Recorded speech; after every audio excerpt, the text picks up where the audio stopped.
답이 2번일 겁니다. 4명. 10조번에 2번. 90조에 대한 내용이고요. 이렇게 해서 등기부에 기입된, 그래서 증명한 사람, 이런 거에 다 지금 해당이 되는데, 이 가압류권자는 지금 여기 등기부에 기입된이라고 나와 있지만 가압류 가처분권자는 이해관계 안에 들어가지 않는다는 거, 이거 꼭 기억해야 되는 부분이고요. 배당 요구하려면 집행정보는 있어야 되죠.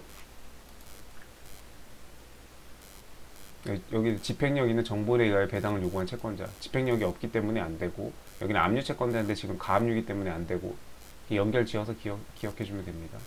18번 경매 절차에서 당사자의 승계 등에 관한 다음 설명 중 가장 옳지 않은 것. 당사자의 승계. 경매 개시 전 채무자가 사망한 경우, 이때는 승계 집행문 부여받아야죠.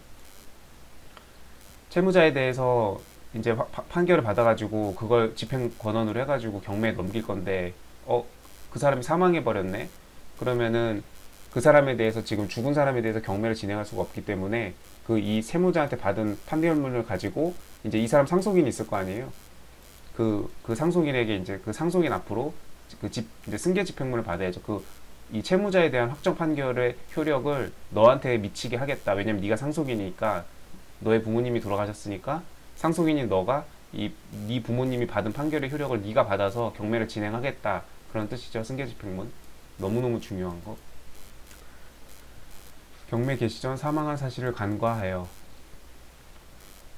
모르고 개시 결정 후에 밝혀졌어요. 그러면 취소하고 각하해야죠. 아까 죽은 사람을 상대로, 망인을 상대로 부동산 등기도 할 수 없고 경매 절차도 진행할 수 없죠. 민사소송에서 소를 제기할 수도 없고요. 이 사망에 대한 거는 뭐 민소, 부등, 민집, 뭐 민법, 뭐 엄청나게 중요한 적이죠. 사망한 사람을 대상으로는 아무것도 할 수 없습니다. 소를 제기해서 다툴 수도 없고, 경매 절차도 진행될 수 없고, 부동산 등기도 사망한 사람 명의로 뭐 근저당 등기, 소유권 무슨 등기 할 수 없죠. 그래서 당연히 각하해야 됩니다. 맞는 거고 맞는 거고요. 경매 개시 후 채무자가 사망한 경우, 개시 후에 사망하면 채권자는 승계 집행문 부여받을 필요 없고요. 그냥 진행합니다. 이때는 이게 사망한 사람을 대상으로 아까 안 된다고 했는데, 그거는 개시 전에 사망했을 때, 그러면 이제 다 무효가 되고, 만약에 중간에 이렇게 알게 되더라도 법원은 다 취소하고 다 각하하고 다 없었던 일로 다 만들어 버리는데, 이미 개시한 상태에서 채무자가 사망했다? 그럼 그대로 그냥 진행됩니다. 그리고 그 사망으로 인해서 이제 상속인에게 그 포괄승계가 될 텐데, 상속에 효력이 미칠 텐데, 그 사람 또한 이제 이 경매에 따라야죠. 부모님이 빚진 아파트가 경매에 넘어갔는데 그 경매 진행 중에 부모님이 돌아가셨어요. 그러면 나 부모님 돌아가셨으니까 그 경매 취소해달라 이렇게 할 수 없죠. 경매 다 진행되고 그 부모님에 대한 채권자들이 경매 넘긴 거니까 그 채권자들 다 배당 받고 다 돈 배분 받아야죠. 그리고 남는 게 있으면 상속인한테 갑니다. 하여튼 승계집행문 부여받는 거 아니다. 근데 보통 사망하면은 이렇게 해서 이제 승계집행문 이렇게 사망하면 이렇게 받아서 이렇게 진행하고, 여기는 맞는데 여기서는 승계집행문 받는 거 아니에요. 그냥 그대로 진행된다는 거. 경매 개시 후 부동산의 소유권이 이전된 경우, 개시 후에 소유권이 이전됐어요. 종전의 채무자를 상대로 집행을 속행할 수 있다. 네, 그렇습니다. 부모님이 빚을 져가지고 아파트가 경매에 넘어갔어요. 근데 이번엔 이제 부모님이 돌아가신 게 아니고 그냥 경매 진행 중인데 그냥 소유권을 넘겼대요. 그럼 이거 소유권을 받아간 사람도 이걸 경매 진행 중인 부동산을 왜 받아갔는지 모르겠는데, 여튼 이건 문제를 그냥 억지로 만드는 거니까, 만약 그렇게 소유권 이전되면 뭐 상관없고요. 그냥 경매 진행합니다. 진행해서 채권자들 다 빚 받아가야죠. 그리고 경매 개시결정 등기 이후에 소유권이 이전됐으면은 당연히 그 경매 개시결정 등기 압류의 효력이 발생한 그 등기 이후에 지금 소유권이 이전된 거잖아요. 다 말소되죠. 이거 어차피 말소될 부동산을 가져간다는 게 말이 안 되죠. 부동산 소유권이 이전됐다는 거는 지금 이 부모님한테 돈을 주고 누군가 샀다, 제3자가 이 부동산을 샀다는 얘기 아니에요. 경매가 지금 진행 중인데. 현실에서는 이게 말이 안 되는 거죠. 곧 말소되어서 어차피 이 사람은 이 집에 들어가 보지도 못하고 집 날리게 생겼는데요. 살 리가 없죠. 어쨌든 만약에 그렇다 치고 경매 개시 후에 이렇게 소유권 이전되면 뭐 상관없고요. 그냥 경매는 진행되고 채권자들 다 배당 받아가야 되고요. 18번 뭐 해설 뭐 있나? 답은 3번이었고요. 뭐 없네요. 19번입니다. 인도명령 나왔죠. 중요한 거. 인도명령 항상 기억할 게, 첫 번째로 기억할 게 그 경매 낙찰받은 매수인하고 만약에 혹시 그 매수인이 만약에 여기 이렇게 사망하는 일이 생기면 그 상속인한테는 권리를 줍니다. 근데 그 외에는 이제 그 상속인은 포괄승계인이고요. 이 사람이 낙찰을 받아가지고 이 부동산을 넘겼어요. 누군가한테 이렇게 소유권 이전을 했어요. 그럼 그 사람은 인도명령 신청 못해요. 무조건 낙찰받은 그 사람만 됩니다. 죽어서 상속한 자기 자식이 하는 거 아닌 이상이야. 제3자는 특정승계인이라고 하는데, 특정승계인은 인도명령 못한다는 거예요. 여기 바로 딱 정답으로 나왔죠. 매수인으로부터 매각 부동산을 양수한 자는 절대 인도명령 신청할 수 없어요. 그 승계 사실을 증명해서 인도명령 신청할 수 있다. 틀렸습니다. 항상 인도명령 하면 가장 중요한 거 이것도 답으로 정답 지문으로 구성했네요. 틀렸고요. 공동매수인과 그 상속인은 전원이 공동으로 또는 각자가 단독으로 인도명령 할 수 있습니다. 네. 이거는 지금 공동매수인이니까 여러 사람이 매수한 거예요. 그럼 다 그 매수인들이니까 이 사람들 다 인도명령 할 수 있습니다. 네. 상속인 마찬가지고요. 매수인으로부터 이렇게 양수한 자, 특정 승계인, 뭐 매매로 양수를 했겠죠. 네. 자기가 낙찰받아 놓고 공짜로 주진 않았을 거 아니에요.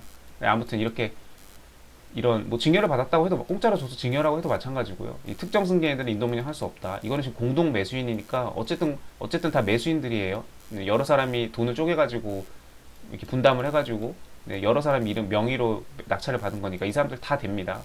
근데 이게 특정 승계는 안 된다는 거 매우 매우 중요한 거. 2번은 맞는 지문. 인도명령의 상대방이 채무자인 경우에 당연히 채무자는 물론 채무자 환세를 구성하며 가족에게도 당연히 미치죠. 예를 들면 아파트 명의자가 남편으로 되어 있어요. 그래서 이제 그게 경매에 넘어가서 누가 낙찰을 받았고 그 이제 아파트를 이제 돌려받아야 되니까 그 남편 명의로 돼 있으니까 그 남편한테 인도명령을 했어요. 근데 인도명령 하려고 보니까 남편은 잠시 외국에 업무 때문에 출장 가 있고 거기에 뭐 저기 가족들이 살고 있어요. 아내랑 자식들이랑. 그러면은 여기 명의자는 내 남편이기 때문에 나한테는 인도명령을 집행할 수 없어요 라고 하면 안 되죠. 그럼 인도명령을 할 수가 없잖아요. 가족들한테 당연히 효력이 미칩니다. 다 나가야죠. 다 내보내야죠. 명의자든 아니든. 그래. 가족에게도 미친다라는 거. 남편 명의로 돼 있는 아파트인데 남편이 지금 집에 없다고 인도명령을 집행 못한다. 이런 게 말이 안 된다는 거기 때문에 그걸 얘기하려고 이렇게 돼 있는 겁니다.